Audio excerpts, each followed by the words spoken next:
afternoon, everyone.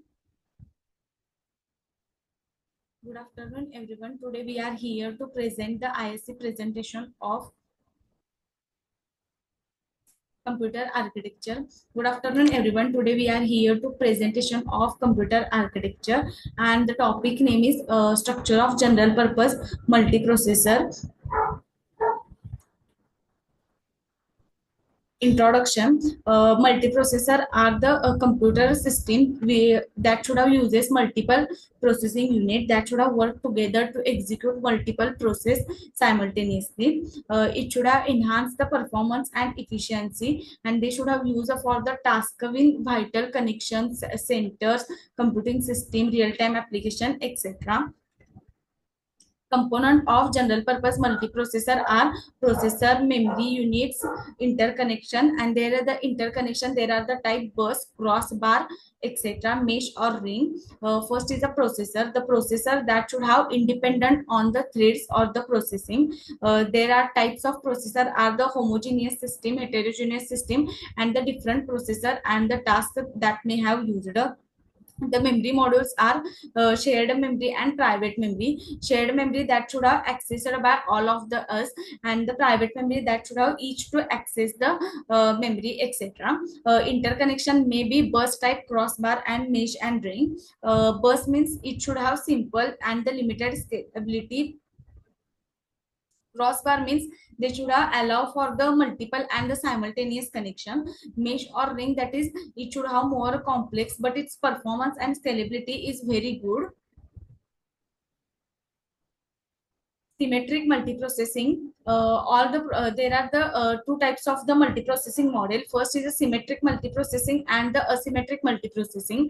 Symmetric multiprocessing means all the processors should have operating on the single system and memory space, and asymmetric multiprocessing means it should have specified for the some task or function, just like a master slave architecture. In symmetric, it should have easier to the resources management and the load balancing, but there is the disadvantages, that is it should have the limited scalability due to the limited memory, bottlenecks, etc. It should have mostly used for the low load balancing system. Asymmetric multiprocessing that should have designed for the specific task, function, validation, etc.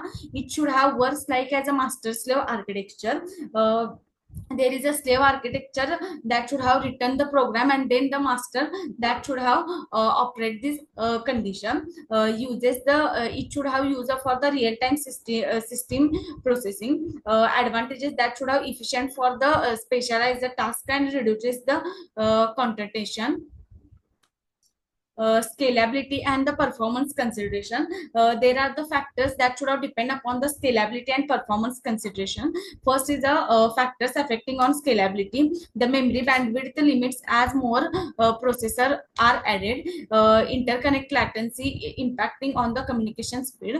Performance metrics that should have consisting of throughputs and latency. Throughputs mean number of tasks completed in given time, and latencies mean time taken to the single task. Improving performance, load balancing across the processor, and the efficient caching strategy to reduce the memory access. The challenges that should have used in multiprocessor design: memory consistency model, debugging and profiling, and the power consumption. These are the challenges that are coming on multiprocessor design. First is the memory consistency model, ensuring that all processors have consistent view of memory. Second, debugging and profiling, more complex due to the concurrent execution and the interaction between the processor. Power consumption, if the number of processor that should have increases, then the power management is critical, and there is a overheating and the excessive heat management, etc. The microprocessor that are used in the future scope, etc. And the future trends are involving architecture, AI integration, and the emerging technology. Also, it can be used for the IoT application. Involving architecture, that is, it can be increased due to cloud computing and the ages of devices that should have distributed in processing. AI integration, multiprocessor are being optimized for AI workload, enabling a faster processing of the larger data set. Emerging technology, that is, they should have interested in quantum and neuromorphic computing as an alternative to classical architecture.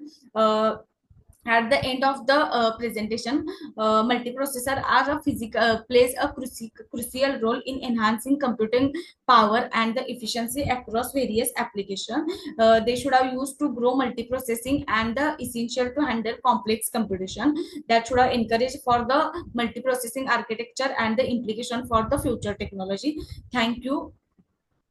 And these are all the multiprocessor architecture of the presentation.